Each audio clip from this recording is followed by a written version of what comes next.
Fonga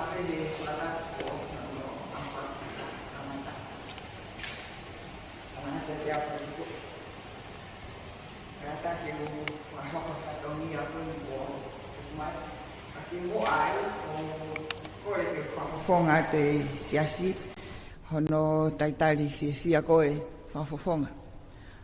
Toi tā uhi la moilangi fas. Mau wha malo mo fia maupe i he whawhia mau ke whahoko mai ho ngai whataha anga ki hen. Pau mau taitali fia koe pule whawa. Mo e toi ngau mau tol ko toape. Kai tuk mo ke talango fua ki he whekau ki whai tau loto. Ki tau loto. I hua whai tamai mo i alo pia mo lau maari maoni o. Amen. Amen. Tamai mafi mo alo ofa. Ko mau tamai whahewani ai afiona. Ko mau tamai ta ingata ai afiona. Fia mau peho mau lau maari e eki. Ki mau whakataha mai, ki whakataha anga. Pea au fie ma'u mau pe, ki mau kamata ake haloto ki he afiana. Tungai mau fia eiki, ho omi ki mau ki ma'u e mo'ui, pea mau ha'u ki he whale koe ni, ki whakakakato ai whakaamu, na e talaki, taimilahi pe ia. Mo i whakaafe ki mau ha'u. Kolofo o kau hala ulaki, kau hala ua. Ko uhi ko whatongia ho mau whakafofonga ki whalealea. Ege u mau whamalo lahi au pito ki he polo kalamani. Pea u mau kamata aki ai ngā weni, aki ai lotu, ki mau whamalo atu ho omi ki mau kau he mo ui. Pea mau lea whakataha ai mo i tangata tohi sāme, ke whakawhetai ki a Sihova, ai mea kotoa pe o kumanawa. Ko ini eiki o mau tai maarie, he manawa i mo ui. A whio mai eiki neongo i mau ngari toko sii. Kai whakawhetai o ku hao pe ha toko sii, ke whakafofonga a kolofo ou uluaki, mo kolofo ou ua, ki he tala whakataha ho mau whakafofonga. Eiki o mau whamalo, he na mau whiri ai tā mai o eiki koe ni, ke ave ho mau le o ki whalea lea. Koe ni, o kune toi whoki mai he fia whini, koe ni mahu inga ia, ki talatala noa mo i kakai, ko uhi kono whatongia whakafofonga. Eiki o mau kore whamole mole ato. Ngari nā kua lahi e whe mau e kina. O si ave pe whakawhe ia. Kako ki mau tolu eni, o mau lava mai, kako mau kore ia eki. Hifo mai ho lau maari ma oni onia nofo ia ki mau tolu, ki mau lava o whai ha whakataha le. Ki mawai ha whakauto uta, ai whakafofonga, ki whoki moia ki whalea lea, ki whai aki hono whatongia, ki toko ni e kāinga koe ni, ke toi ki whakalaka hake e mau mo'oi. Eiki, o mau lotu ke tāpua ki a o hila moilangi. Whaki kia te iha i vilahi, moha mama whakai o tua, ke ne lava o matu oaki hono whatongia i whalea lea. Tāpua ki a o hila moilangi. Pehefok eiki e mau kore ke tāpua ki i, hono waifi o tu tawha aki he ngai whatongia ke heke. Whamalo ho o whakalotoa, kau ngā ue whalea lea ki nau mui mai he whakafofonga ke whakahoko ho nau whatongia. A whio mai eiki, hāpeha mea e au kia e mau talatala noa he whiawhini, tawange e lava ke tokonia ki he whakafofonga, ke whai aki hono whatongia, ki he whekumi, halelei, ma ai kāinga o kuni whakafofonga i. Neongo e mau ngari tokosi. Mau kore whamole mole, ko hiko mau ngahi tōnou he tawha ako toape. Ka mau ilo eiki, o ku ke omi ke mau mau e mo ui, o ku aho mau whatongia ke whai, pia mau whakalelei e mau ngāue, pia mau unu ke ofi atu ki he afiona, he toenga e mau mo ui he māmaini koini. Tā poak tāu taha mai ki mau tōlu ko toape, ko mau a umai ki he wheitu uni, he whiawhini eiki. tuku ke kau holau maari he mau tala noa, pe tuku ke mau hawhakataha anga, fia mo melino. Mau kole koto aeni i he huafa peho alo maa oni ko sisu kalaisi ko ma whamo ui. Amen. Amen. Malo.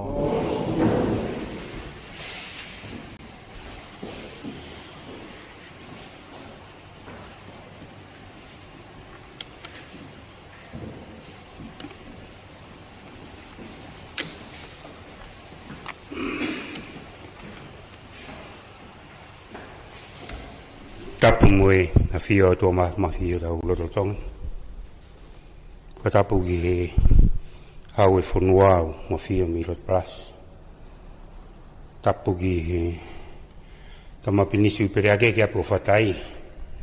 Pe ki no pere vaea, no pere vihala. Moe whatama wahen ki no pere tui wano, moe pulonga uto ino loto whare. Moe family kaho. Watapo atu ki e taini whaiwhikau, kau maa halotu o koloni.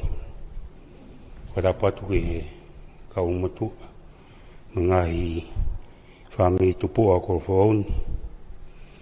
Pea pehe ki he ngarai whanua, vivinu i whanua ko whau tau kau i whatawhia whini. Whatamawahi ki he tangarai ki whawhuwhonga. Kau maani kau ngā ue. Pea pē whoki ki he tangarai ki puri whawahi wahengo whau. Tau kau whatahi whatahani. Whie whawhuwhonga ia tupea e tangarai ki whawhuwhonga.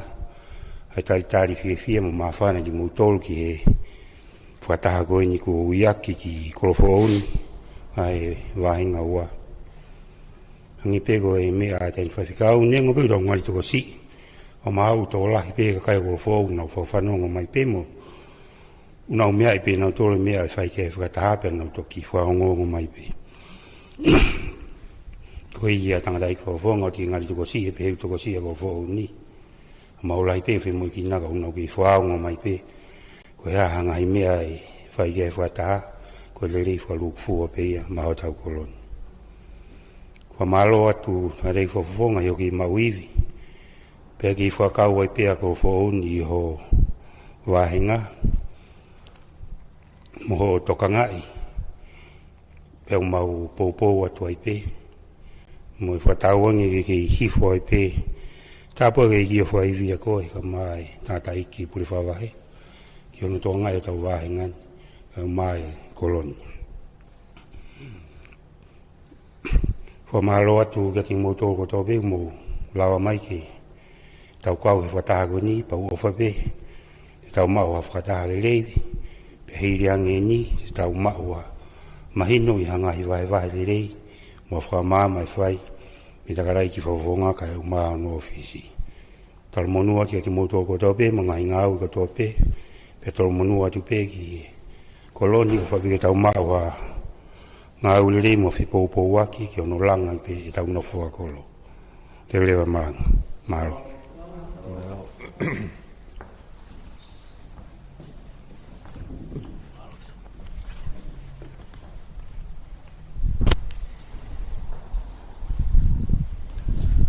O whatau pen ki he kele lotu o tau lonu ko i he whiawhikoni.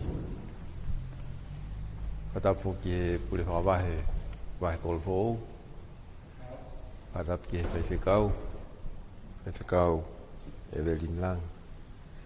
Ako kore ke uwhanga i he tala whatapu kakato ko o si whakahoko atu me muani. Kai ata ke whakahoko tau porokalama ki he whiawhindi. O ku whakawhiwhia mau pe whoki o whiloa ki mo ka inga. Pea neongo e tau toko si he whiawhini ka koutu yang mako no molo whoki e ngai mea peheni. E toko si pe e patahai. Pea ko ni ihi ko uwhi mau ki o mai ki he whakataha o ko ki o mai ia. Ai ko ni ko o ku wha launga mohanu he ngai mea ko o ku hoko. Aku firma aku ke nau mai ki hene o tala nau ngai loto o ka ki nau mai ki nau to ia ka nenga me ke fefe fonua tau atai na fokin tau atai na pe ka kai ke nau ngai me au fai pa nge koe loto e fese kau la he ngai mo wa tau tu yo ku fi mo ekina ke to la hia kol fo pe koe taha fo lai vi ko polo kalama malok na penatori ape o se to telefon mai pe me ya ka ke ka ku ka wen he fa fi lava ke to foki mai te mau te foki mai ki hol paula o ku whakalata mau pe e o meo whai polo kalama i hola sa paula he koe e lita foki ena kolo fo ou ai holo koe ni la he pe me ngai holo ke ka au tu ia ngai taftafa aki koe holo koe ni o ku hange pe o whakalata e o mo whai polo kalama ai Pako ia o kai fia make i fin i ho mo lava mai ke tau feiloaki mo tau tala noa ki hanga i mea e lava ke whakalakalaka i e wahenga tau te fito ki kolofo o ko ilo pe o klahenga i mea o ku tokanga ki ai e kainga kolofo o mo ngai mea te mau wala si mau ai ho mo tokoni ka lava ke whakahoko le ngai patongia pe mo unu ki mua ngā we e wahenga.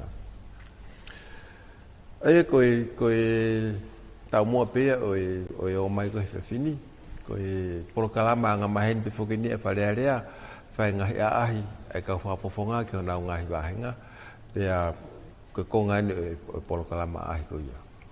Nā mau slava atu ki ngahi kolo e ni, ki ngahi kolo koe whahai koe, pea koe kolo for open o toe, aia ko loto kolon pe mo ki foi konga ko hala fo o toe ki to ki whakaosia e ki nau toi na maua ahi ki ngahi apiako ka toa pe ngahi apiako tu i tonga tapua ta tau pe ngahi kolis pe mo ngahi yakosi hau ke kinta katen o talano pe mo nau tolu ki ngahi mea nau tokanga ki ai ngahi mea nau whemau ki uilo ki ai ya na ke mea na mawhatonga i na e fuwhiawhia pito ngai apiako ne kai whake whaanga mahenia ke aahi e wharearea ke kaua ngai ako kana mawhakakau e mautori he taun ko hi ko mau ako me he tau ko sina e ose e uahi o ku o ngoi peo kai ke kakato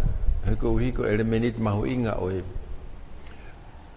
kakai ko e ako pe au ton pe ke whaha o ki ngai apiako la ve pe au ko ngahi apia ko ia o ku neong o ku ka ngawe ia ku nau ha una tol me ngai ba nga ke nau fili na tol me ngai ba nga ke pa ko fa na wa ko ia ko to la ki nau tol ko nau ngai ma no fo na tol ngai ba nga ke ka ko hinga fo ko tu ngai apia ko to ngata pua ko ngoi pe o to ton pe ke wa ki nau tol ke ma tala no e pe ngai me te na ma pe a ko fie mau ia o kulahi a pita fie mau e ngahi a piako.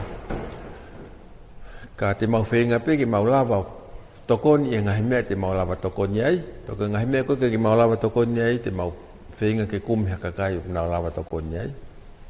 Pe kai pa ki tono ia pe ka taim te mau toki lava tokoni. Ka koe a ngai a ahi koe he tauni. Mau a ahi pa ko ane nai na mau ai ki ngahi kliniki. Ngahi health center ki tala no mo ka ngau ai ki ngahi me o nau fie mau ki whakalakalaka e nau ngau he wahenga pena e fu au ngau pito ngahi whakamatala pa mo ngahi me ana mau tāna ki me ngahi ai ko ni ka hoi mo ai ki ngahi kolo to foa ko havelu ko whakataha tolu i havelu ko whanga whakaiau mani kolo fo o ku lahi pito ngahi me mahu inga o ku mau ako me he ngai whakataha ko ia i hono o hake he kakai wai pe whoke ni i hia o ku nau hori pe nau tolia ke whai ngai mea o ku ke he ia me tui ko e toinga ka koe nā tula pe whokia o i ngā ue ko ni ku pau pe ke he whakakau e kakai ko iai o ku wai lot fie mali he au mai kon ki kol fo ko tui ko ngai ko ngalahi mau ngawe to whakahoka tu pere ko pere te unga uli ko officer ko project supervisor project sa ko ne toka ngai ngahi ngawe ki tu ai vahenga pe o ki heni pure mau so ne paong ko development officer ko ne toka ngai ngai pa mau ka support staff pe mau lava mai he fin pe ko ki kaunanga ko se fininga we fa le o mai ki ma wo holo he ngai pataha ki ne le ko te ngai me o fa ka fa taha ko os fugin fra ma po ngai me o ave ki fa le ko ngai ngawe ko ma fa ka hoko ma fe nga pe ke no fo holo pe ngai elia o ku na whakate fito e tō wholofola e nea whio ki tongan i henga i whakaawe wharearea mo ngai wholofola pe ki mui. Aia koe ako, koe mo ilele e kakai, koe ngowe, koe hi koe mea tokoni, pepe he whoki ki he whakarakalaka whaekonomika e whonua. Lahi pe mga he ngā mau whae ka mau inga ke no wholope ngāwe i ngā hita whako ia, koe ngahi mea ina moko i nea whio ki tau whakahoko. Koe ki mea peo ko whemau ke utalanoa ke he whawhini, ko mea uklahi mau pe e whia ilo kia e kakai wahenga. Koe paanga whakawahenga, kai pe whaka paanga o kuloto kakai ke nau ilo ki he anga paanga ko ia. Pea moe paanga tokoni ki he polis whakakolo. Koe panga whakawahenga whoki nei kamata he tau kosi hono wahe ke ngai koslio. Koe whakaukau ia me ngai whare ina o mai me ngai sino whakawahapure anga na nau kamata koe hono fofoa e fo i whakaukau whikau koe panga whakawahenga. O kai ko hamea fo o ia tongan ko ngai mea ia nai hoko ia ngai whanua muri ki mua pia toki iau mai whakaukau ki tongan ia ngai tau si peo ko toku mariu atu o wahe koe paanga whakawahenga ki he kau hafofonga ka koe tau mua nai whakotua ki paanga whakawahenga pa mea ia whare i mai he ngahi sino whakawahapure anga koe ni o whia mau koe hae lahi taha kau ai kakai ai community ki hono ngawe e seniti silini pea mohono whakakaukau e sirini, koe lelei tahai, koe uhihe, koe ngahi. Koe kakai una ilo lelei tahai nau palo parema. Pea koe mea nai whakahoko he tau ko osio wahe paanga whakawahenga ke ngahi kosilio whakakolo. He koe uhi koe ngahi kosilio whakakolo pete nau ilo lelei ho nau ngahi kolo, nau ilo natula ho nau kolo, nau ilo kakai ho nau kolo, nau ilo ngahi fie mau vivili ho nau kolo, mo ngahi mea o nau pehe e whakapoto no whakaau ngai kei seniti. Ko iai na e wahe pike ngai ko silio a tofoa, ko ngā ko tofoa o kau mai ki tonga tapua, ko silio a havelu, ko silio a whanga, pa mo ko silio kon a kolofo ou. Pa kono wahe e silini na e whakatatau pike he tokolahi o e kolo takta, ko uhi ko e whakaukau ia, ko e tokolahi ngai kolo, e lahi ngai nau ngahi fie mau, pe e lahi ngai ngau e te nau whakahoko, pa ko iai e whakatatau pe se nito ko angai ko nau tokolahi. Ko hawelu fuk tokolahi tahe wahenga tonga tapua, hoko a kolfo ou, pe hoko a whanga pe toko si taha tofoa. Pe nai pehepe hono wahe ko e se nito wahenga, ko e konga lahi, pe se te lahi nai aweki hawelu, hoko a kolfo ou, hoko a whanga, pe whamumia tofoa. Koe wahe koe tau kosi na mawako wai ngahi mea lahi, he nai wahe ko toe senitia o osi. Paka ke hasiline tuku he ofisi e whafofonga, ke tari e ke ngahi fie mau o mai hanga ton ki he ofisi, mo ngahi fie mau ia e kakai o ku ikai ke tari he ngahi kosilio, ko uhi koe ke kau ia i ngahi budget whakakosilio. Pa o mai rewa ni ihi ko ia mo nau ngahi fie mau mo nau ngahi kore o mau sio ki ai o ao ngape o to ton pe ke fa to kon ki ai o ao ngai ki he ki kolo I ngai elia ko ni fa na fa la wat o fa folo ke en afio ko ia na ia pe mangai sirin to kon na mai pure anga mangai pe mangai ku ke pe pa ma fa anga ere vai ki fa ia ki ngai to kon ki u kore ko u ke tari he ngai ko silia fa va henga la pe ke ngai ngau ku ke fa te fito ia ko lo ta ka fa lu fu ai ke va henga ko ia tau ni le na mawa ko me fo I ngai foi tono no ko tau ko si o bahe ile be se ni me pang fa ba nga tu ku he ofisi ke tali ke ngai ko re ko ni mo ngai nga we o fa lu fu ai ke ba nga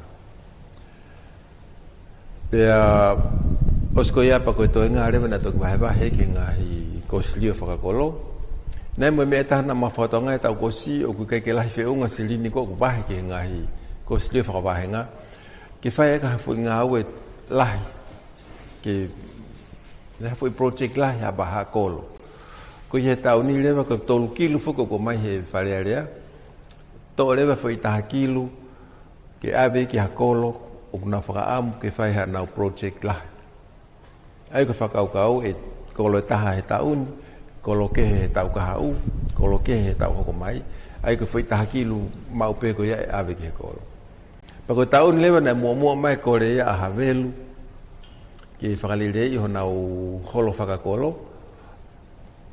He tūpi ai ma health center I o kune toka ngai mai au mai ki whanga. Pea mohoko pe ko e whare hu whanga o katoha whakatamaki. Ai ka whaitahaki luko tau ni o ku o si whailonga ia ke whae ke ngā ue a Havelu. Whai project lahi ko na Havelu. Pea ko toi ngā rewa, na toki wahe rewa he ngahi ko slio whakatatau ke ngahi. Ke ngahi ne ko na lawe ke ki na to lahi ke fa ke le vai pacheti ngahi ko slio pa ko senit le ko na to ko va nga o fa le ke ngahi fa ke ngahi ngau ke fa lu fu va nga pa mo ngahi ko le o ku ke tari ngahi ko slio fa ko lo ka ku tui pe ai fa ko nga pa mo office va nga o ku mahu inga ki he mo ile le ko lo pe ko ngowe pe ko ya ko pe mo ngai me pe ofisi o ku aunga ke whakaunga ki ai.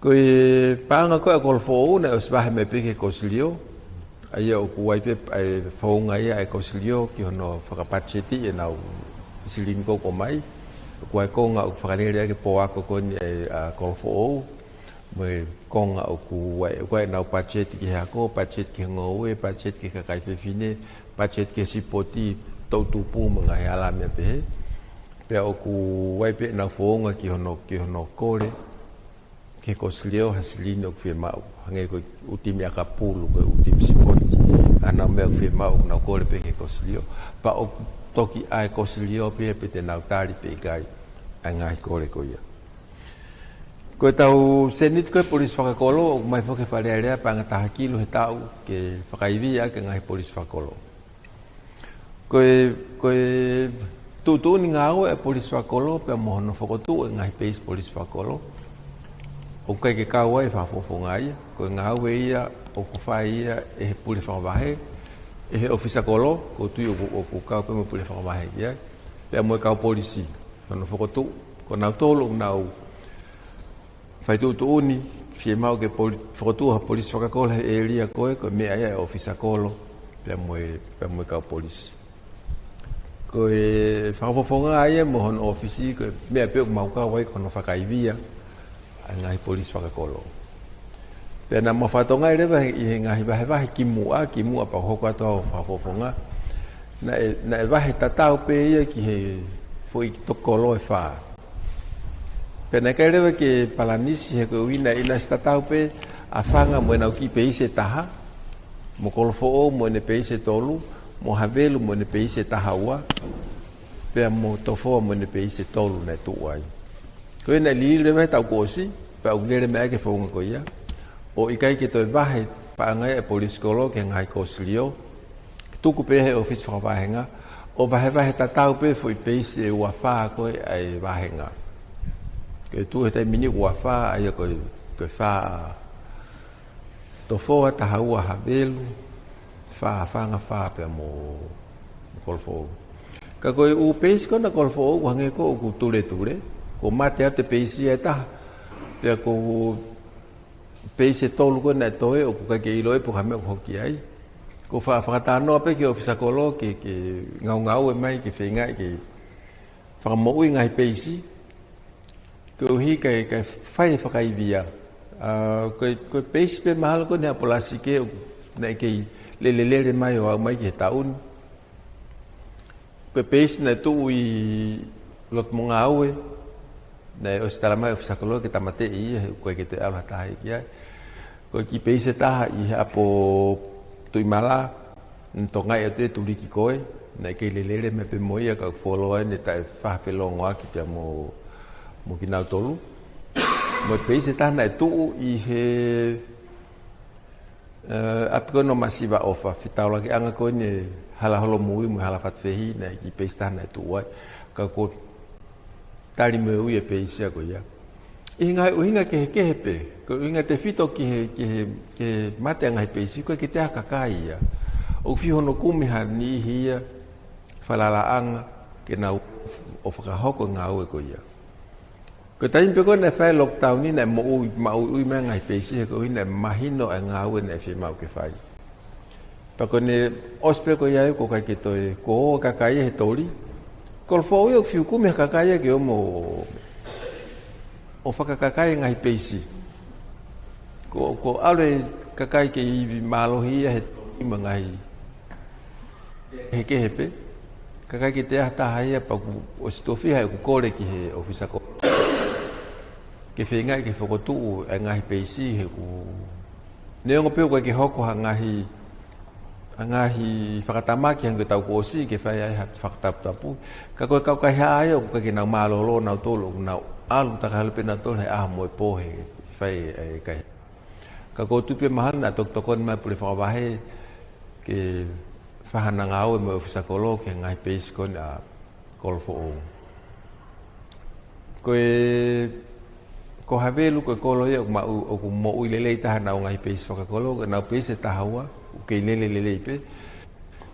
He o ku iai polisi ia ai o ku nehanga ia o whakotutu e ngahi peisi siofi nau ngahi ngau e pa mau o pito ngau. Ko whakamana iaha. O kuku mete kau polisi a kolfo ui o ke to iloha polisi o nau puria ki nau tōrui. Ko hiki tokoni mai whae ngau e koni. Ka koe angai wahe ai silini ko mai me wharerea ke tokoni e wahenga pa mo ngai kolo e wahenga ai koe panga whakawahenga nau lawe ki ai pehefo ke panga polisi whakakolo.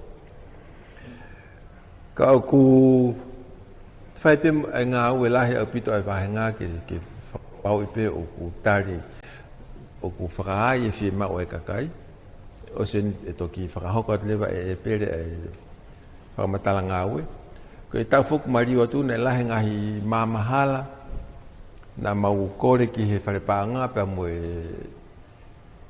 moe potunga uhila ke whakaulo ngahi māma na e mate pe whakotuu mo ngahi māma e ngahi pō na e kore mai ngahi whitu ko ia ke whakotuu a ngahi whoi māma he ko uhi o whakapōuri.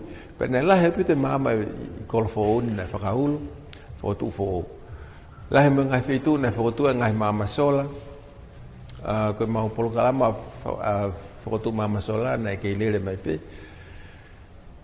Na mau whakaamu ke whakamāma sola i mo whosoa koe ni halatahi. Kamata, anu koe whi ko ngā whosoa pe koe tonga tapua. Kamata pe me ua fuvuna ki hotele tāno. Hai ko ui whoko ku fu whakapouri au pita fwoi whosoa ai. He uktua ngahi māma whoki a hanga mai ki he hala. Ka whakapouri whahai a koe. Ka koe kapaya ki he kakai ki he nau whakamalo he sino mo he alu aki mo e ngahi mea pe he taim pouri. Pena mau whakamu ke whakotua ngai whoi māma ke māma. Ke ngata pe ke māma he alu aki kai toe hulu whoke whosoa ke māma ke ue toe o kakai o whakakina ai.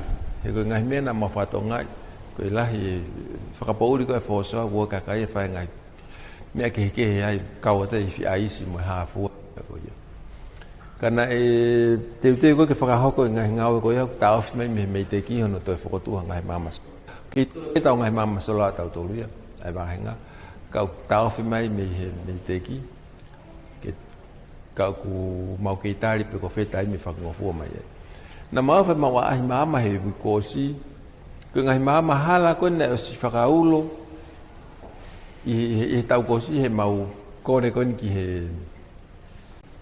fare paanga pa mo pe mo ka ta uila to la he umama ko smate ia tato te fit ke uhala holo ko o ko ki ila pu ko mate o mate pe u tamate i mai he ka ta uila ke si e na fa more mo ngai me ko ia kai to fai kai hau pe ha me o to la he pe umama o to mate me umama ko na whakaulo ko he tau ko si ka ko mangai mama sola pe o ke yulo pe na mau save a kol fo ko fo mama pe taha me he mama sola ko na fo tu o mate ko fo mama e tu ye ha po venusi mana to lo ye venusi fo mama ka ki to mo uli ka ko slipot pe ki me te ki ke na o mai o pe ngi whakaulo fo mama ko a nga o pito ki tuli ki ko ya whakapouri a pito ta fa ko ya ka ko ya ngai o ngai ngau ko sfai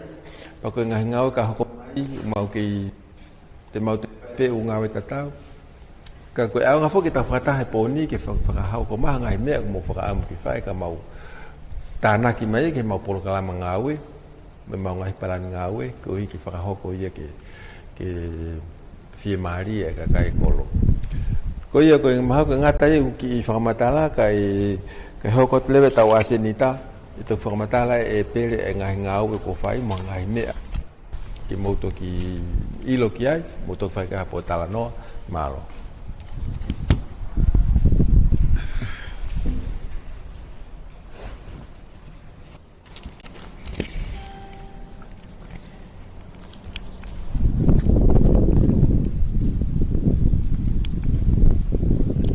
Sai pamalo ati he mau whanga Māori ke whahoko toi e ngāue pe me iho mo ofiso wāhenga i he wāwhe ua tolu ko e ripoti ko te whahoko atu ko e ngahi ngāue na whahoko pe me September e wāwhe ua o mai ki he September ko ia e wāwhe ua tolu ke ngahi ngāue pe me he tau whataha wha mui ko i he wāwhe ua wata tau pe mo ngahi whatangi ta o mai pe me he kakai pe mo ngahi kore nā maulawa pe o whakakato ha ngahi mea e ni ihi pe a guai ha ngahi mea e ni ihi o te ke kakato o wata tau pe ki he palaninga ki he ngāue e ngahi potu ngāue hoa ngāue kwhaiwhi ngāue atu ki nau tolu ki he ngahi mea ko ia ke taha e ngahi ngāue lahi o ku whahoko pe me he o mo ofiswa wahe ngā kono whiau e ngahi whemau e kakai e ngahi tohi whakaongongore rei i e ngahi uhinga ke kehepe o kauai e wholau pia mo e ngahi mea ke kehepe i he a whakaosiko e September e tauni nai whamā opo katoa e ngāu e ko ia ko nai whakahoko he whafongaha tohi e uangi au ni mangofulu maa ono pia me i he ofiswa wahe ngā ko e ua ngau ni maono koe koe tohi ai walu noa ai kāinga kolofo ou. Ai koe tohi ai walu noa ko osi o mai ki he kāinga kolofo ou i he nau ngahi fie mau. Whātonga iange koe ngahi tohi ko toa pēku whaipe me he ofisi ai whafonga o ku ikai ke tatongi ia. O ku whaitai tatongi pē ai ngahi fie mau koe ai kakai. Koe hoko te ngai ngau e ku lolotonga whakahoko pia mi e ofisi e tainimi, pia maa koe ki ngāwe koe ni ku lawe i e he tangtai kule whawahe, koe polokalama tō akau, pia ngāwe aki pia moe mei te ki, na e o mai ai pia mi aki nau tolu ai fu akau e tolu afe, ke tufa ki he kakai e wahenga, koe ngahi akau koe ni ku ngahi akau ke kau ngahi akau kakala tupu ai fonua ko ngahi akau faito o ko kamata ke mo ngahi akau ke kau ngahi akau afanga pena mau wahe le bai ke ngahi kolo pia o ku ke ito pe akau i ma pisi ka ku tuku pe ki fe ma wa ka mau fu i pe tau hi pe ma ofisi pe ko no mo ni ku ya ngahi akau ni ko smart ia ka ko ngahi me ko o ke mo u ku mau ke tau le pe fu i pe he ofisi ko akau ko o si mau ave ki he kai o kolofo o ko fu akau e wangia wa walu e ni pena e wangi ko o mai e nau akau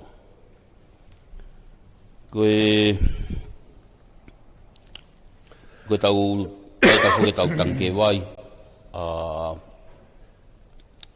tangke vai ulaki te ulawe ki ai ko project ko ia ko ia nusila tangke te ni manoa ai wahenga taha na e osi fai hono wahe ki he ngahi kolo o ia tangke whanoa a kolofo o kau te ke osi ai tangke a kolofo o hono tufa ko konga pe me te ki ko hui tangke pe ni ai wa tolu ko si fokotu a kolofo o ia nau project ko ia talamai na tolu e ki alu ki hawahe ngai ta pa kuna i ha ke poke tai nim te ke nau foki mai ki kolon pia o te ai fuk pe mo project ki taha ai Tonga Trust e nau hui tangke e te ni manoa ka ko e ai ku fani he Coca-Cola ko tangke ko ni na whakatau mu abe no tali na Coca-Cola ki kolomotu abe mo kolofo o na fai mau kore ki Tonga Trust o mai ina so kolofo o ko tangke o no wal ko tangke ya ko ni te ke kamata tu fai ai mau ai ke ose me ako e me te ki ka tok fa hasio ka ko mau stau hi pe ngahilis ke whango fua ba me ho nga ahono tu fa ki ngahi tangke ko ni o gere ba mo ngahi me tangke na e me ofa mai e project SPC taki mai a Daniela Kula ko tangke ko ni ko tangke e ni manoa ki he wahenga e fa matapu ulaki ua tolu pe mo fa ka ko takilita ia e wa mano ko tutun ko tangke ko ni na tali ke ave ke ngahi apsiasi kau ke ngahi apiako ko hi ko lahi ato o ngahi fare ko ni ke lawa tana ke vai na mai be ba mono tutuni ko pau ke fai fe mahino aki mo kau takiloto ngahi apsiasi ko kau pure o ngahi apiako e o atu e tangke ke tuu i honau ngahi elia pe ga hatai mi honge vai ai ai wahenga pa te nau loto lelei ke inu me kakai i ngahi elia ofi i ngahi feitu ko ia pe na mau uswakahu ki he meiteki ai tangke e tahanima i tok tahaono ake tangke e tahana i kore pe me universit wafonua ai toia e ua ko tahaono ko ia kau ai apsias ko ni na si fai e whakatala noa ma ko tu pou te vi na fetu taki ma giheni o tala mai whakangofua moen ke o mai tangke taha i he lita ua mano o tuu i heni ko ngai project tangke vai ko mau hoa ngā ue foki ai meiteki pia ko neongo ene tuai ka ku mau sio pe ngā unu pe ngā ue me poto ngā ue ko ni ko tau ngahi mama sola na e lawe ke e whafofonga o si whakaulo e mama sola e tahaua i kolofo au e koe mama sola e hiwa aina e whakapaanga ia e kōsilio ahono tuu anga koe project whiwhukia koe ni o mai pe nau tolu ia e mama koe ngahi koe o tuu anga o e mama pa mohono whukotuu kau ngau ke nau whukotuu tak taha kumi e he kau kore mama ia hapaanga ke whakapaanga akia pa koe mama e hiwa i he tahaua a kolofo au na e whakapaanga i he kōsilio a kolofo au koe mama e tolu na e whakapaanga pe he totaha kore mama koe mama e tahaua kaka pati mu wakai pe ki tua i apisasini o kawa e mama e ua i ai na e kore pe me he apisasi o mai lewa e mama e ua ai kawa e holo koe e puef Ablau tohi nuku alofa, pa mo ngai feitu whakapo uri pe i kolofo uri nai whai hono kore, o tari he ko sirio ke nau whakapaanga o whakatu wai. Koe whakaose ki lipoti ngā ue te whakahoko, pe me mo office whawahe ngā koe i ta whaako ia e ako. Nai whai mau sawea ki he elia e ua koe tai mau ngā ue, pe mo e nofo ke i tau i ke tau whanau i he ako. Nā mau tāna ke ngai whamatala pe me he sawea ko ia, o mau tauhi he ofisi ka whai ha kumi e whafonga ki ha whaunga, e lawa ni ke te whakafoki hani ihi ki he ako ko uhi ko ka hau e nau ngai mo ui pe mo nau ngai whamili. Nā e o mai rewa e kulupu pe me he SPC o whai e nau sawea i tongani ki he nau project, pe nai whai nau whi kumi whi ngau ekma me pot ngau e ako. O whai holo e nau kumi, pia nau toi foki mai, o mau whai ngā maari ai o talanoa pa mo e whafofonga, o whai ai hono kore ka ki nau tolu, mono whekumi ki he ni ihi koe nā mau talanoa ki he tawha ake o tīweti. Pia no whanau nou e ai talanoa, koe ngahi whare ina e whai whafofonga ki ni ihi koe ni o lawa whakotu e polo kala mako, koe ni te ulawe ki ai. Koe toko whanoa, o ku nai kamata ake polo kala mako koe ni. Ai nei whi mao ke toko wha, mi he wāhenga ko toa e hongo fulu i tonga tapuni. Pea nai aha ngahi wāhenga na e ikai ke nau mau whainga maari e maha taha ke kau he polo kala mako koe ni. Pea mao e tonga tapua i nasi toko taha fitu, me toko whanoa koe ni. I he mau aahi koe ni mo e nei lawe ke whafonga, na mau aahi ke ngahi ako. Koe ako e ua ku whakahoko e polo kalama koe ni. Ulaki i he DTI, i he tauhi toka ngai kina koe kau tauri kere kapu koe HK. Ia mo e kulupu e taha kuna wako i hapan lolo. Toko wanoa i hapan lolo, toko wanoa i he DTI. Kaua i he DTI toko hiwa tonga tapua, pe toko walu i he hapan lolo. I he mala e o e kuki pe mo e tari kakai. Ka koe makehe anga ki polo kalama ako ko ni kuanga peheni. Koe ni ihe nia na sinofo ia he ako i he laine form 2, form 12, 4, 5. Iha ngahi tau o tau hongo fulutu pelahiang. Pea whai e whainga koe ni o mauna tolo nau kamata e polo kalama ako koe ni. Totongi kakato e nau totongi ako, e una wako he mahina e taha ono, tau e taha mahina e wha. Koe totong kakato nau totongi ako, wala ako, nau wako. Pako ni ihi kou singkolo, o kuang me nau paangai te au koe nau ki allowance whakawike. Ke nau totong pas, pe te nau o mau mea tokoni ake ua te nau hola he ako. Ko ki nau tolu koe, o koe whae toko tolu kau he polo kalama ako koe ni, mau whanau. Koe o ku kehe nau allowance anau tolu ia.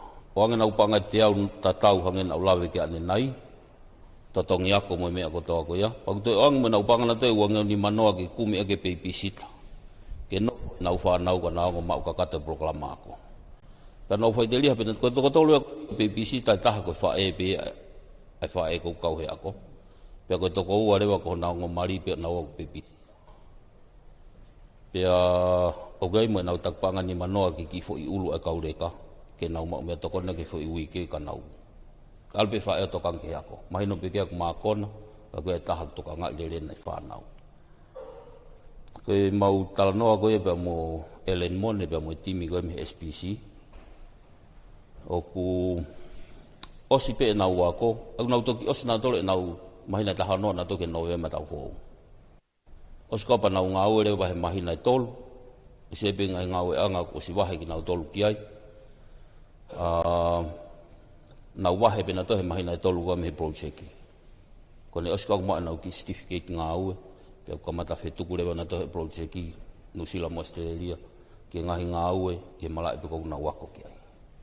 Koe ki polo kalama ako ia na e whai hano lawa hano whekumi, ai tangatai ki whaponga, o lawa whakahoko ia. I he whalaite koe ni, toi hoko toa e whakataha, ke ke mausio ki he feisi ua ia o proklama ko. Pe toi whakatokolahi mai, pe koe. Ka koe palani, ka pau te naulawa o sike proklama ko koe ni. O toi tānaki mai rewa i he feisi ua pa mohaongo apia koe ua. Toi ki hiki hake, kau mai mai tihe, mai whakololo, ki he hoko te proklama. Ai koe pe mau amanaki rei ki he, mau ke toko tāwhitu koe ni, na eke pehe whafofonga ke tare kita koe titi. Hai tuunga koe ka waka tonga tapua tala mau ki kakata pe. Pehe pe, neongo koe tueta nimi toi pe toko tolutaha, me toko whanoa koe na nau kamata. Ai au o sinofo e toko hiwa ia he tainingu. Ka koe toko hiwa ia me he ngai whetu keke. I he mau whetu utaki koe ni koe, ka wai mau ahi ke titi aina e pehe pe e toke tā unga te akata, o ku kei ai toko walu koe a tonga tapua, te keke nofo hataha. Ka koe ngau e mau whai koe whenga peke mui mui, mo whaka kore kore ki nau tolu, i e mau ahi hauna e whakotua i ha toko taha ki olunga mono ki i teu ngā ko, pia wahe wahe ai mo i whae a toko taha koe ni, i he aonga ai ki Polokalama koe ni ki ho nofo ha, na nofo hea ko tau e hongo fulu.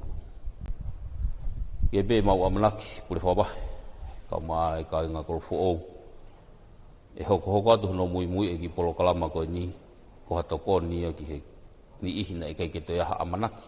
Koe ki Polokalama koe ni, kau whakamahino pe e au ia, o koe ka hataha korofo ou ia kau he tō tāwhitu koe ni.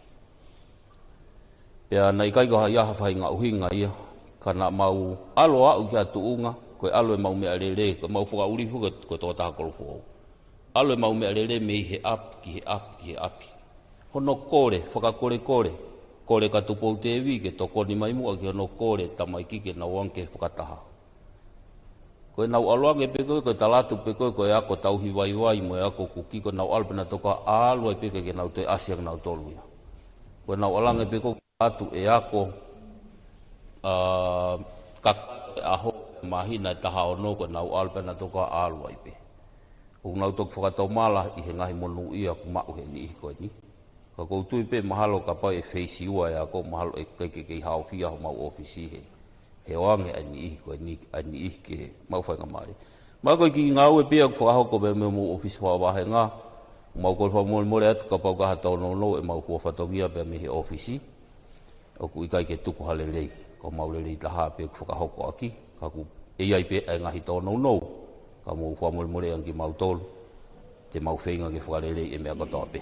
Malopito.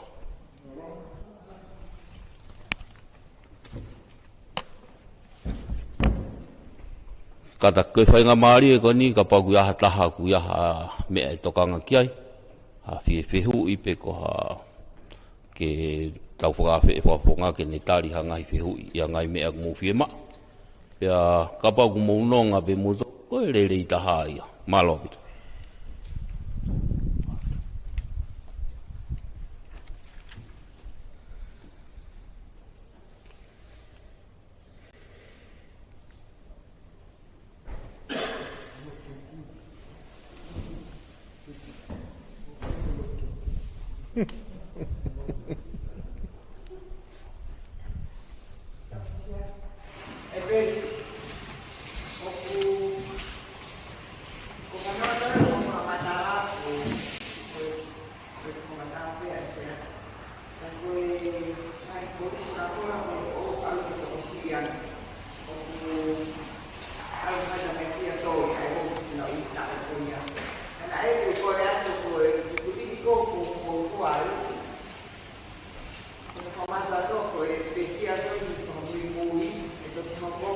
na e whai o mau konga e ria koe. Ai koe fuhu atu he tau mua koe manga ia api awhitu. Whai e toa e pāsi a mau tolu pa pehe ki ta kua e peki hawe. Ore peku toi whanonga tu, toi whitakai atu e hala halo mui mahalo wa watu ko mou kiasi o ne paongo. Ka oku hange ko oku mana koa e ki hala ia ke whai aha fuhu muhake tau te whito ke weekendi. Tau te whito ke po sapate ko te tiko ke potoko naki. Ko te tiko ki sapate ko te whanongo ia ko ki he le o koe o ke pea o silava peo tala na uhua kawa ia.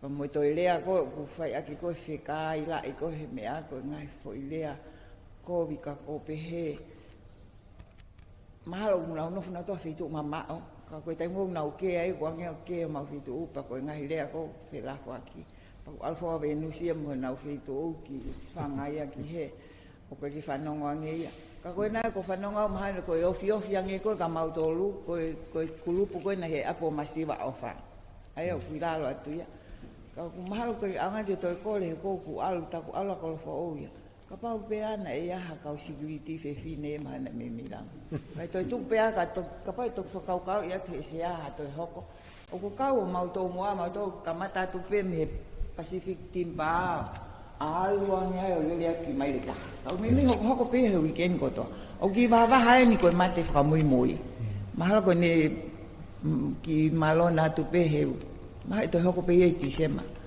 ko hango mana ko ape ka ke ia ki fai ang mau fitu ka poi to ka ngai pe ai he fa fo nga ka to ia ha ala ka to tu pu malo yang ko fo pa pro mantu ang mau tu poi tamsi malo pito fai ka ko ia ko pe si ko na tu he apo masiva ofa na ko ren ki ke ofisa kolo fefe ke hiki mai ke foi hala le lue o ai fe ke tu ai ke ra va ta tau ngai peisi ka hang ko glau tama ofisa kolo o fiu ya no kumi hakakai ke o mai fa kakai e peisi police ko ka usai pe ke te fai pe nga o ke ofisa kolo ke to kumme pe ha mapa ko ni hi ako ke malo hi na wi ais na to lui o ku ka ke na ha na to lo fi fa nga we ka ko be fan ki feitu ka ni we na flight man o report mai he ka no fo anga ka eta mai ai ko ni ko na ke na wo ka he ke mi apiko ya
tupe mua ke u hoka tupe i he tain fai au ko toka ngā pe whekau aki pe pe mo polis whakakolo la wan ke ko mea whafofonga na mantui pe na iai pe kau polis whakakolo he taimi mai ko lockdown i he tūri ki pe he ko ni fai whekau toko ni Wesley nai ka ko tu he taimi ni kulanga fo o wi pa ko pe ke mautoe la ve i ha kau polis whakakolo e o fiange i he kau hala ko ia one way o lele ai pe ko ki lele mai ki loto koloni. Ko tokanga fo ke taha ko uhi ko ha fonga ko e toe whakaivia angi ai he koutu ia wi o ki ai pe ai kau le kaia te nau lava mo kau tangata te nau lava o whakahoko e whatongia polis whakakolo. Toe pe ni ke tuku mai ke whai ha whetokon a ke tawha aki koia. Ko uhinga pe e ku hohaa, ko uhi e mautawha aki whakahihi fo, me hala one way, o ku tuki whanafo anga kautila, ko apnof totongien. Pea i he tawhaaki ki mui, i he hala unga, o to tukuaki. Te wā pe lea tukuaki ke mahino pe, ko e anga pe ia o e mau aki ho mau feitu. O ki ai e kautilai, o ki ai e kau aisi. I he taim tatau pe ko hoko ia ko whaka, o whatuple ki nai pe ho haa. iho mau fo I poloka koia. Ka koe kole, ke toi whakaiviange, ke toi malo hiange, ai ngau e koe ni ki he whakakolo neongo, ai ngahi whakawhiatungia, ai ngahi palopalema ko uhi, mahalo pe o kulahi e kau lava tuia e tau tupu o toli, ko uhi foki koe ngai whainga maali e koia. Ko toi ha whaungange, ka taki whafofonga, pia mo kosi lio, ke toi longa mo ui, I he teukia ki se ni te o mahina mai pe o ki ai e hona whahonga I ki nau tolu. Ka koe uhipe, koe tuunga, o palopalema, I he tau tupu, I he fuhu, pia ikai ke ngatai, ka koe whaito ko na tapu. O ki ai taimi ni ko mau report ke kau polisi. Pau hau pe kau polisi o mau lawe I atu. O speha e fia, feha po e fia, mau toi lawe I pe mea tatau. Ka I he taimi tatau pe koe kole pe ia, ke hao moe malu. Ai ngai famili, pe pe ke tau tupu I he kau hala whikaua. Pe ke ngata pe ai ka whakaluku fua o e wāhenga whili. Whamalo at malo. Malo pito e nanse, koe whakaivia ia, o maa koe whakaivia ia. Ke taim koe na lere mai u odlon koe he taim COVID mo taim koe ia. Na hanga o glave en ko au mo ofisi ko mawhai whakaivia. Na fu kai ka me ai palpare me whakaivia. Ko fie ma o pe ngai base police colonna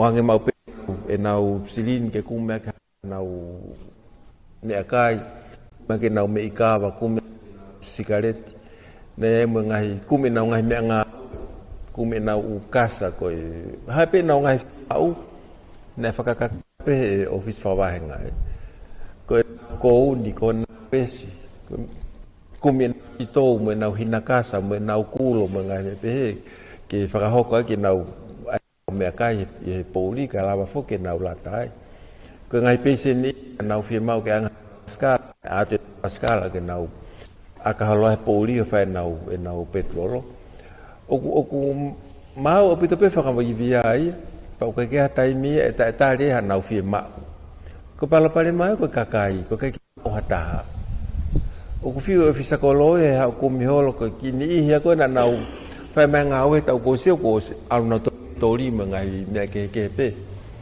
e ko e pesi na mo ia pito ko fo ni ko pesi ko na polasike pe mo pesi ko potu mala e na pe ko ngo pesi pe na lava ma o ta mai ki sino malo i fe unga mo fie ngau ke na mo no fo pesi ko fe tu at kana ko mo to lu na ke ma o ta hai ki ai ke lava fo tu ai ha pesi ko ki ko na masiva ofa na e time si pe ko mo vete ko matu ki o trofa fo ke ngi sito mo kulo vesi mo nga me ko ya ka ki te ta ha e ke fa ngau ko palo pale mai ka pa mo ilo hani I mo ngai feito u te na lava fa ngau pa fa ko mai ko ka kole ke ofisa kolo ke ko ofisa kolo fo ko no ma fai fa lao que ne foto ai ngai police kolo mo feito o ko ne pe o ton que tu ai police kolo pe me ia ele que ka police que fai no fa kakato ngai me fa lao ko ki ai ko mau to fai via pa au fa via ia ko ka tai mi vai via ko to ni ka loto que na mo fai ngawe e ku fu komi ngata o pito pe ata mai ki I kolofo o uni o ku nau fie awe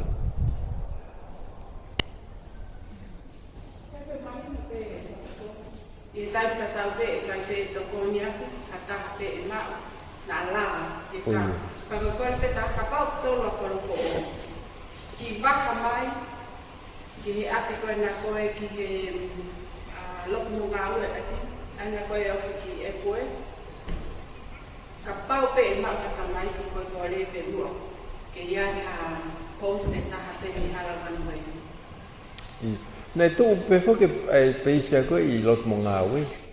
Ka ko kai gitu ya ta ya I tai mi. Ko ma pe ngai me ngawe ke na kumi. Kasa mo sito mo kulo mo fu TV ngai. Ka ngai pe se ni na na fe ma wa na TV. Jo akapu na ma uang TV ke na ko ham ke na no fo ma wa he pe si. Ka ku pe ko mo ve kau me ai na tol pe fiu ku me tamai ke o mai o fa ka ko foi tuli ko na mo tolu ton ke tu ai ha pe pe mo loto tu pe hal lu he le ko ki he ka ke ka ai ma na sa nga ma fi ma tu ai ke o mai no yo o le o ko lo he ko ngai me nga ma o nga ko ngai me nga o ku ke ma no totongi ngai fu kasa ko ta pa nga te au tupu ai ko hulu I ko kai ne fa na ko to ake ngai peisi mo nga ko to ko na fa am ki ai ka ku ni ta ka kai ye to mai he la elio tipo ko fe fu kai na fe tu ke u ki mai ke pa ku honge ka kai fa lu fu pe ko fo wi he ko ya o ke akapulu ya kumi meta mai ke me uta mo vai ngai tim ya kolfo o ke kita ka kolfo o ya ke o vai ngai eu pe ko lo venus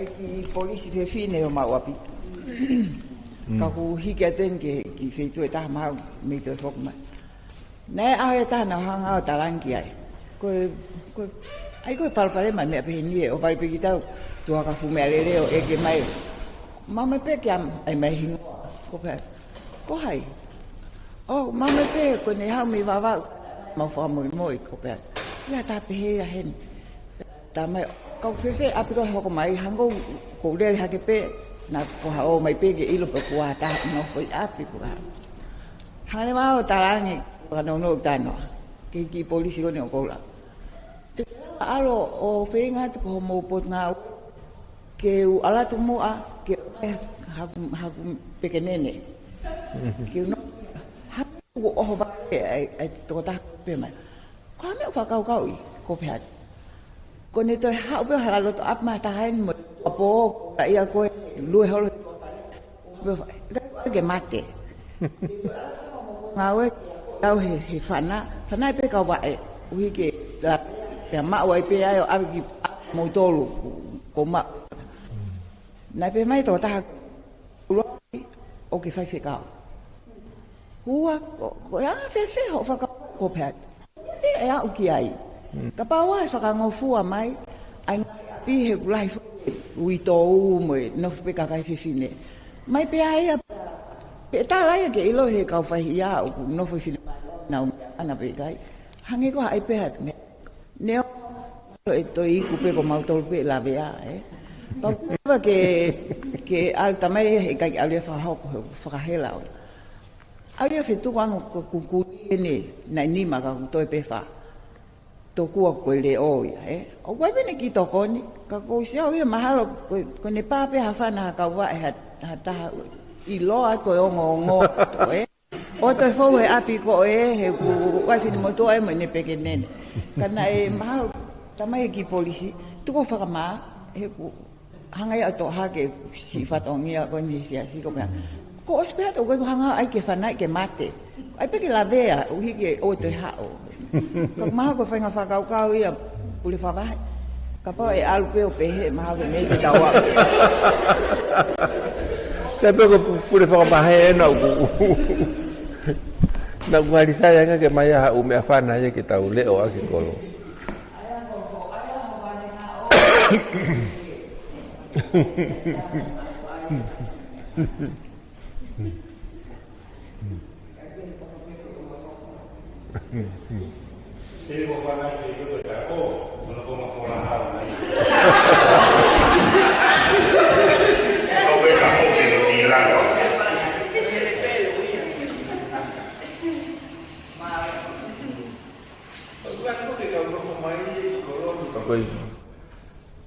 แต่มีก็ฟิมาไว้นาตัวลูกนาฟกนาตัวลูกนาอูกอลอูตานาฟกยาโยเลโอกอลอูตาก็กูฮิ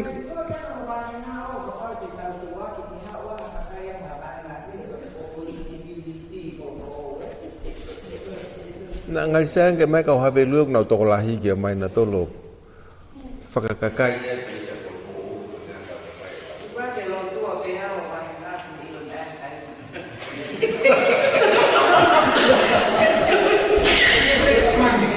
kai ko ngali tu e ngau ke ha ya mai ya ka ka ya mi ha fi tu e ta ke o mo o fa ele o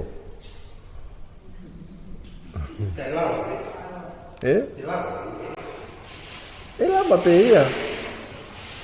Que pode ter na loto le de dia que na bena todo le a colfo. E que o higo na puke peko e kau tiriba truck solo he ni ku hawa bi mo na feito u que te ha o que ele kau tiriba.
Kawan tayo na pin na ka uy kau tum lavet ko kawat ko men. Iya, malo.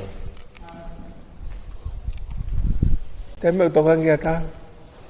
Ele Kena whai toka, ya, ko tala mai te me whai ki. Kena mai ka mo mai sa o. Ka ko ap ka ko konga fokia o ka kai na tolu ko konga mala. Te ala tu te ta ki ta si, na ko tu de dia. Ofisa Colombo por whakawai. Whai mea whai ki a he. A konga fokia o te ki konga. Oi ki te toire ai, te ki whalo kolongo ai te. se pe o sin ga whakama kau e pe mo e whakama la hai pure whakawahe.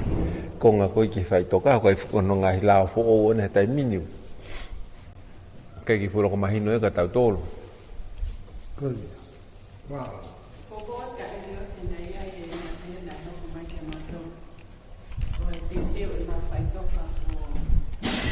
Bawa te ankoia, te teu ke whai e me whai ki ai.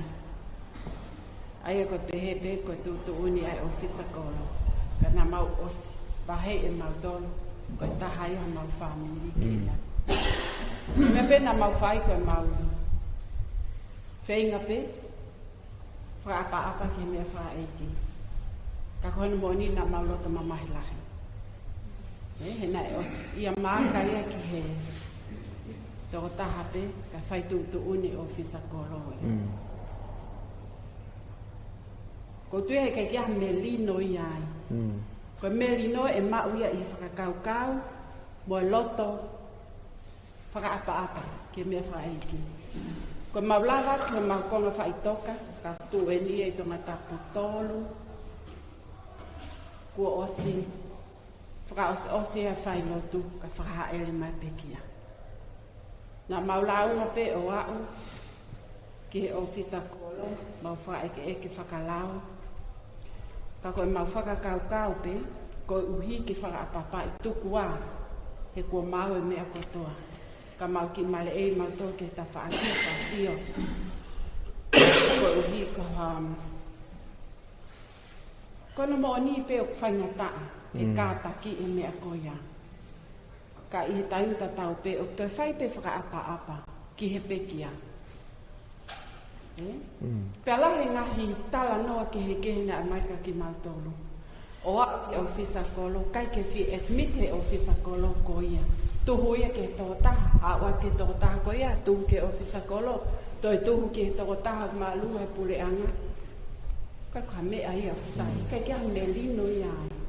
There has to be a way forward. Ke iai hawhi mahi ki, at least whai mahi mo whamiri o tatoka, mo pehe he whamiri ko ia ko nau konga. O sta mape me whonua mo savea, ka talamai pe koa ehe lao, pule pe ofisa kono. Ko popope ka elio te ko mea ko ia, o whakamamahi. Ka ko mea whai mo fua, e te loto tāngia, ka koe whainga pe ke puke, hoto loto, mo tokai ai pekia. Ko tokanga e ta. Mea mahau inga pita mea koe i whelau aki. Whakapapa ki he lau. Kau koe ke pehe mai ko lau i o tai le e ia. E malawa pe ki whaihano tala noai. Ai tūkunga ko ia. Ke tau fōku i he mea koe e whaia i whe mahino aki. O a pehe officer kolo, I am the town officer. I can call the shots. Whe lewa ki mautoro. O kuesia. Ka taki pe koe anga pe ia. O mui i atu e ka veinga koe ke mai whaitoka. Malo whawhawha. Malo apito e nansi pa o ku lahi apito pe ho koe e mea koe he taimini. Tauanga fok tau le tau tupu ku wahe tau taha ko ngā malai ai whamiri. Ka he ngahi ko ngamai ki muni he ngahi lao fo o kon nai whakotu upa koe kua ngai au hai nai whakotua ngahi lao ko ia. O ange koe ai mawhai ki he ofisa kolo ke tuhu i pe ia whahinga whaitu upe i whaitoka ke tanoa pe kia. Ai whako liriu ia heke ki te whakaongongo ia ki he u whamiri ko hana tole ko ngā malai. Ko pekia ia ke tanu ia whainga whaitu upe oku. Sai peke o sen ka toki whakamaala mai he pure whakamahe whakoia ko naua whako kuna ilo ngahi whakaiki whakalao ki ai ai ko whailao o ia pe ko pure anga mahalo hai na hoko me ko ia o ange ko mawhai ia ke ofisa kolo ke haupe o la he pita ta fie mare ta ka nove o ko ilo e au ai o familia o atna to kana ko mara ko me fonu mai o ka ke ilo pe ko ngai putu ia o ko ave ia o tanu me ko ia ka ku hage ko lau o whakatu plota mamahi pe he time la ko kata ki ngata e ngai family he ku ia nau palani nau to ke nau ko malai ka ko fai tu un ko ke to ta ai o sakolo ia ke ngai me ko ia au sai pe ko ka pe mo ia lisi ko pule fa ba he ke fa ma ka ta pe fa fo i o mahi nga lao ia ko ia ka fa hinga fo nga e ala mono a ke lao kai mao a se mahino aki o e fa te tato pe ai office kolo ko a ko fai tu ni fa ta tau ke lao e ani o ku ke lava fetu ta ke family at least ke fai fe veito kai aki maha ko lea ia ko o kange lao I o fa pa ki lao but there has to be a way forward ke tuku o to fai e tau hange pe ko na ku ke fakal ke me mai aki fa fofonga o fa tupu ta pe fa po uli ai tai to kai ko family ka ko lave ipe e malava pe ke fai hala mono ki he lao ke mauai e feveito kai aki ko fra amu pe ia mo kole I he tau lalaka tu ki mua malo apito malo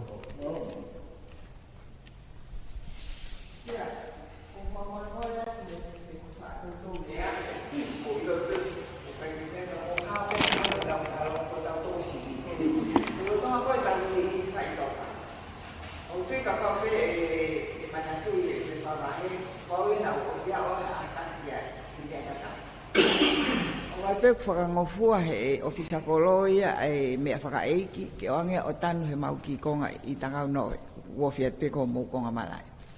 Pakoko whai koe whakaeke eke pene hangalewa ai tuhu ke taha kehe.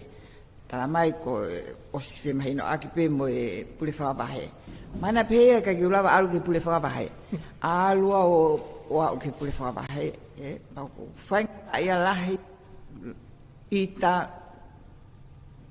taimni lele hake ko faam ke usiana mai kau tae ofisa kolo ko ka fini moto ai ta tangan pau pehepe ko toino pau eke atu hamena ke hanga ave tamaya o atape ko hala ko hala ki fe matu foko takau nove ai ngai foi hala ke u mala ki loto ke lava fa ele me hala ki loto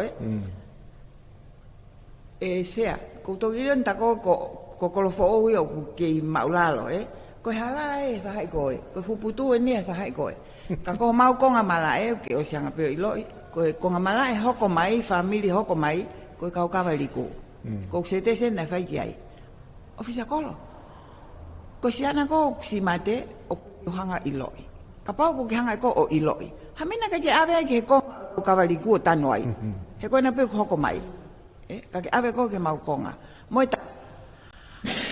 alu ko mea ni te o fiofia ke fai fili ko ni toki toa venusi ko ne toi fai pe ha mea pa ke ala fa o fono I kolofo o pe pe ni ho fono ko ko pe ku ke tangata mo se fine kolofo o ai ke iloi ka ke ka mate ha aho e ave ko tanu fe o ai ke to ki fai tu ni ko ke ha ko o mai o tanu ma malae pe ku o ka ki fa poto pa fa tu ploto mamahi pakapau na motu atangata tita fuhu ko mea ko e au ki ai ka ko fata wange beange mai ke lava kolfo o he na ufaka kau lelei o tau te fito ka pau te o ofisa kolo alu ke te fe mahino aki mo kakai ke te ilo ke de ilo e hala ko ke he baha ai ngai faito ko hala ai ilo ngale lei pe tala mai ko hala ai ko pe Meni ko kolo fo ke ta mahino pe he. Tau te fito ke office kolo, Ko ia pe ko tala tu mo na pita nanse. Ko mau whanau ko iai no fo muri katoa. Ko pe fini mo to ko no fo le o mawapi. To e fitau tau laki ko mangai pal ma ko fia lau ala ko le ke mai pe ke nene. Ko ia pe sea malo. Ne kamata pe ye ofisa kolo no fana aki ni pe ke nene. Malo.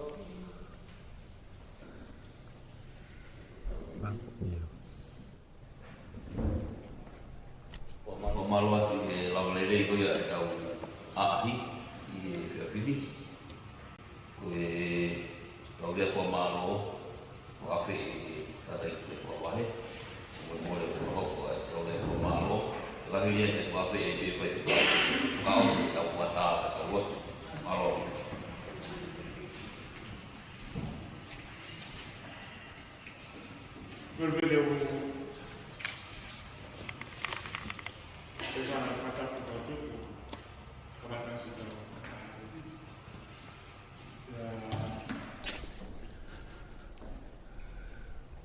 Tau whamalo whatape ki tau whawhonga. Wharerea toa tapua. Ping. I he ngāwe lahi ko ki whai he wharearea. I he whonga i he ai wāhenga. Pea pehe ki ono whakakaukau e ngahi mea li lei ki pule anga. Whonua whakalukfua. Pea ko kau he whiwhiala. Mana ko kau he whaamu ke hūk wharearea. Ke tāu pe ko whiunga. Pea moi wharearea pa koe ahon ke iai. Ka ko whamaro lahi te ngai whotutonga ko tau pe ko whai. I he tau kōsirio. Koe ura kōsirio pe tau kau ai. Pea ko toktu oua mai pene whatako. Pea ko whamalo ke kau ngai ofisi. Malo no whai tau ngāwe. Malo ke whai whekau. Si Venus. Motor, nanse. Koe mea ua whai kia e tokanga. Koe pushwhakoro. Koe mea kono kou hoko e pushwhakoro koe a... Tōna pua tatau katoa pei e ua tolu wha. Pea tatau pei e tōna tapun katoa wahenga hao furu. Koe kau puriwhawahe koe tonga liu toko fitu. Pea mau whatato tā mau pe mahena. Whawhonga. Tatau ko toa pea. Koe to ke hea. Pea ka kuongo ange ia heni. Paka uingani ko hoko e mea ko koloni. He ke he o tau tupu i ki whātomo ke. He ua ke haa mea e tuu ai. Koe ke hana kalapu ia, koe ke ha shopping ia, koe ke ha market, koe ke ha tawanga pas, koe ke ha teu whaiva. O koe ke ia e umea koni koko, toho aki i koe ai tau tupu ki ai. Koe ke ha wafu ia, koe ke ha night kalapu, o koe ke ha whangi liquor shop. Koe uhoko i koe i toa tapua, he koe uhoho ngai, ko nualo whai. Pea koe fofonga ia o tonga. Ki tua pure anga, mo tau ki whanua pe. Pako tui pe toko ni atu whakamatala konu ku whai, pako hai unga u pehe ai, ku o pau pehe ke pehe. Tau whanau pe fo ke tānoa koko Korinto, waf mātoru na fōua te whatongi ai pure anga ko karisi. Ko e tawhako ki he tawhake taha taulanga. O tua Korinto, kai toi ke hea mo tonga tapua. Ko e wafu e. Tai mwana ke taha pe wafu ko e he, ya mautolu. Na mautau matope fuwhenga tala. Ko se tu mai e wafu e ke tau wahe wahe pe. Mautau anu atu he turiki koe pe. Tau anu turiki koe. Ka koe... O ke pe kutoi whawhai tuitui a koe ia e whawhawhonga ki he whonga wahe wahe paanga. e fika i pea o whakatau ke po o ngau ngau e ai. Koe ufonga koe mahau tatau pea na e wahe wha inasi. Atu he wike pe koe mahena. Koe taimin, o koutui au ea ke koe po atua prelulu, whai tokonaki. Koe ia pea o whaalava o ai. Koe moni te ea ke prelulu ia, o kara na tape ia. Koe whika whakalukfua e neko tāno ato. Pea koe... O koe ke uhinga fuke pehea koe o kupure e kau o sakolo i he fotu u pois whakakolo. O ta ea whatongi e whafofunga mo e kosirio. Ko tui a koe ako. Koe lao kon koe o mai koe lao peu. Koe whaunga ngā ue. Ka kupau ke o te o ngā ue whatata mo e o sakolo. Ula ki tau hanga solo vai palparema koe ni. Ko koloni au tonu pe ho hae e whaafonga, pa tonu pe ho hae ana se pe mo whai whekau. Koe ki halai. Ko i he ko motori au tau mo whai ngata a he taim ke taim. Ko i whake i he uwhi duke he. Koe katoa ka winu kawa malo hi koe tonga ni o mai a whai ti koloni. Ko ngahi pāti mo e cocktail a whakapure anga mo e hāfua, u whai katoa e koloni. Pa kono uo la pia ona. Pa koe fouga pia koe ke lava koe o solo vai palparema koe ni, koe pau ke tau tuo ngā ue. Te u tānoa mo e opsakolo ko uhi ke mātoi takai ki he ngahi feitu u, whakapapau i o ngā ue. Papau e o kai ke toi ngā ue e relocate, e foi post. Meo whainga fua. Pea kai ke ngā tai, ka e whakapapau o kia e kau e ni i whalala anga. Koe ki mea whapako atu ia ku ke heke ki whea maari a tahi ai. Pau ta tau katoa pēia. Ka koe kore pēia ke tau fuaki, koe ki ngai ofa e mahe kolo, koe hiki he malu, pe moe hao ka koe ai community. Koe palpare maua koe o ku tau whekuki moe a heni, o ku hinga ai pois whakakolo. Koe hipe koe whai toko na tap, pe moe ka malo. Koe ko tama koe ni una piki ua rope. Ko whenga mampe ke mau ai ripoti koe ai kau polisi. Pea ko me mau whakawike mau pe au. Ka toa ngahi trucks ko toa pe o hoko pe i koloni.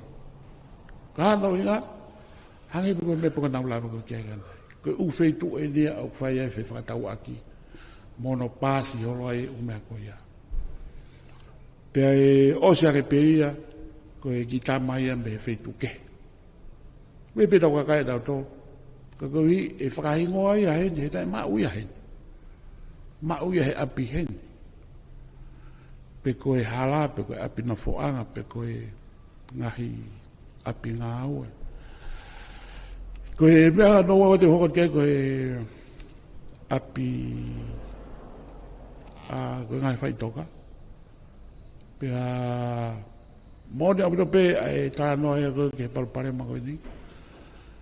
Koe peki ata maafu, koe tui pe mahalo, na ova he tu ofitu e kulere ki he office savea.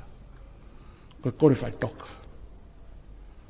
Koe taim koe ke minista koe a tuita, na kulere ki ai. Koe kore whai toka. Koe whila kepa, na kulere ki ai koe kore whai toka. Pea o mai ka minista wa mai ka maafu. Pea koe toen ki mau toi hoko atu ki he tui awhituka ku kei tukua te ku utohi he savea. Koe koe lahi koe palpare makon kou hoko. Koe keni hia au whiu whenga holo he whaitoka. Pa ku oange au ki whangaloto. Ko tau konga pe fuki e taha kol fuau. Ko whangaloto ki ai ai fai toka e whae. Au ki fai toka he hofki he apna fuanga pe koe tau whafonga i popua, whaloto. Au pe mo fai toka e tolu pe wha, o tu hake ki loto whangaloto. Pa koe ni kono ngau fiu whai ngaro koe ke mau hakonga he ni. Pea kuna uange nau tolu. Ko koe ke te ai au ke ua tari. Tau kosta toki whangaloto o whakahoko ai pekia. Koe au ke pe lao ia. Koe pekia e pau ki tani. Ka kou whainga au pito. Ke whai e mea koe kou to tonu ke whai. Ka kua ha putu o whainga tā mak. Pa kou kulaki eke uraki ki ai o kua hao kāinga haine uana whai toka. Koe tani kou i o mai ai. Pa koa au o kou alo. O ka ke tō taha koe kāinga pekia. Koa au kou whai kore. Pa koe ni tamai sai pete nau loa wao ki ai. Koe taha. O kei peka kaya mo kadaki o i ki nau ngāwa ke mōni. Ta whoki hake pena au tolu o whai putu he malake. Paka konga hano tolu ai ni e koko tau tarano ai. E hinga ki he obsakolo. Paka ne peheko e obsakolo. Kua kutonga e ka obsakolo. Kako ngai whainga tae ko wako. Koe na kukore ki a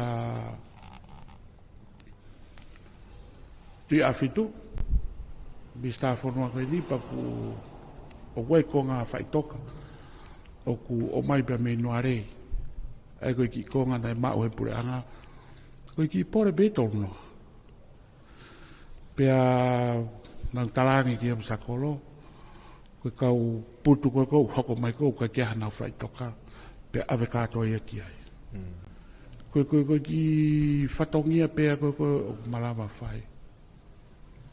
Koe o kei pē tai me nihi o tahanga tōna mai ai office whanua o whakahoko mai o whimau ke iai putu e whai. Paupare ke whai haku tōku ngata ke komi ha whaitu. Koe whatatak pe koe kāinga si aina. Pea moe kāinga whisi. Pea o tānge pe savea. Ke kumi ha whaitu. Pau ke kumi whaitu ke o tōtoklai pe kau mori a hei. Koe kau intia. Koe kau pālang.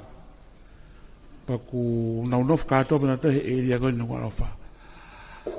Kaku o ko poupou au ia e whawhonga ki he whotu koni koe na ai koe pe mea nanse. Kou tānoa pēwia koe angai o mea kou hoko i he ahoni. O si e kere a koe ke whai koe ngai pekia. Kaku o tāu pe ia ke oange pe totonu ia ai ni ina o si bahe. E nau ngai konga whai toka kia nau tō. Koe ni koni kou kai kia whai toka. O koe pe whetue ke awe nau tō kia. Koe ngahi mea koni kou ku hoko ai koe whelawa kia kou tui umoni. Pe kou whawhongan pe ai kore whamore. E ngahi tō nou o e whai whatongia. Ka koe anga ia o e mea kou hoko koe taimeni. Koe mahara koe ki mea pe ia e ua whawhonga. O kou lawe atu koe kono o haki e whataha koe ni. Kou whaosek pek whamaro atu kia te koe. I he ngā welahi ku whai. Pea ma toa tapua. Pea mo i whanua whalokfua. I he whatongia whawharearea. Whantahampe ki o tua ki whai via koe. I he mawhai. O ke ma whakatamai. Whakanga au. Mai tau kei. I ngāhi mara e kehe o e ako. Pea mo i ngā au e i he pureanga. Pea mo i ngāhi whanua i tua pureanga. Ko i hiko no langa o i whanua. Whamaro ke kau ngā koe ofisi. O ko whampe e peri. Ko whampe e ki tā mai kā. Kau ka ke asa te o sakoro. Pakai tama ya koe kau. Ko tu ko ni ko ke rabe tu i feta office. Ko i foka ki kau he tau komiti kau ko ke uinga ko tai kau ha me. Kai pe me te mutoka ngi ai tama. Ke o alwa o wai to tonu ke o kau i he ngau mo popo mo e teke. O ngai fatongia ko to ape. O ngau e to tapu a tol fa. Paneo ke lahi kuiwi ka kuloto ki kau he mea katoa pe o tokanga ki ai e kau whafofonga leo ko kau whafofonga ke ka heke ke o alo lere mua ia ki nau tō te o alo o mui ka hae nau ngai fotu ngā ue ka hae ngai parani mo whahoko pe ko whiwhia ki popo atuai ko e pe ai whamaro whaetu ki a te motoru koe ni ko lava mai pōni o tau tōlahi ki tau tōlu ia koe me iowhine e tau tolonga fulu e ku ngā ue peheni. Pea mo e ku maheni ki he taim koko whai koe ai whawhare area. Koe pe tai mea uha e whawhonga ia mau ela o mau haki tokotolu. Pea mau popola vei pe e lava ia. Tai mo e ke hulu TV ia mo mea. Ka ku mana tu mo bego ko fo o ia au tala ko he puna ke lua lofa ko ko hau trinity pau tau ki pe tau to wa ba ku hake mai fa ngata a ka pana ka ke tau ko lo he ka ke o mai ka kai ki he ka ko hu ke tau no fo ni ka hau ki tau to ka to a u ga na mai e tau tahi mo mai o family no fo no pe tu he ne ko mo e fo no pe a ko foi le son fa aussi ko tau tari nga ya ha ke venga ke tau le le ko tau pe ke ma ta bonuat e pinga de ko ma nga tau be fara ke iki ki fo ke tai ma lo ke ti ko le le wa ma nga ta malo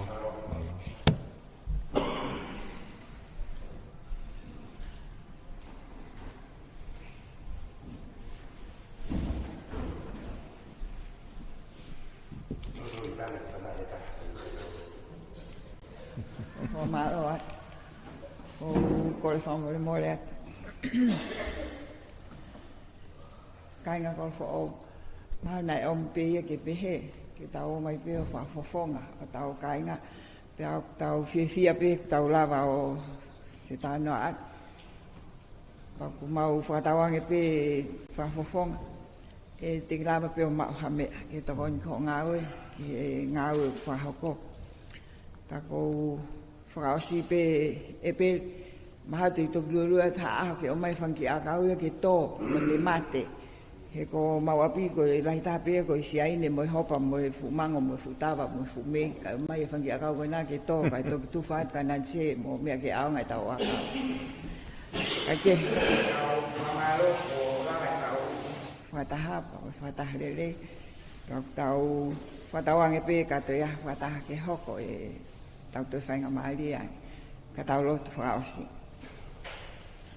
I hua whantamai mo e alo, pia me lau maari mo. Sio, ka mau kamata, ka anga to i, ka mau ui, o kore, o la maari e, ka mau tō, ka lata ka whataha. Koe ni eki, ko lava, pia mau toi kore pe ke a Fiona, mo e whakamalola, ho kau mai, o lava lele i ngai me mau lava lea aki o mau whakaamu ho mau loto o lava moia tala a manaken ke mau taktaha mātuku at kono api eiki ka mau toi hapai pe o tuku hake ai whafofonga ke ki tā koe kina ko uhi kono whatongia ki whalea lea ko mau kore eiki omi ke hoko a tonga tapu ua ko a wheituu ke talai langi o a Fiona.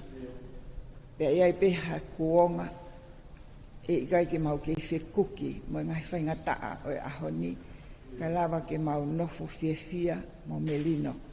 Pea talai ke mau tolko whanau a Fiona. Ka neongoi eiki mau fia lahi he mau kau he poni ke whakafofonga a ki nau tolo o ikai ke mau kau whakataha. Ko melino e o tua lahi ke he ilo ko toke. Tu ke ma mo loto, mo lau malie, e mo ofa, mo tauhi, mo loto ke o tua ke tau tamai, pe he foki hono alo ko si sukalais ko tau eki. Ta po ke o tua ke tamai, mo alo, mo lau malie ma oni oni. No fo ma o mo ofa e te mau toluni hono ko toa o na hili. Pe fai pe tangata. Amen. Amen. Malo ata. Fa o si be se ko ko len ki tahine ki bakai e pe tau me ata lahi. Ah ki me ai ko ngali mo ko fo pa to o te na to. Ki ni a ko. Sai ma to le ga ma ka. Malo.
Mau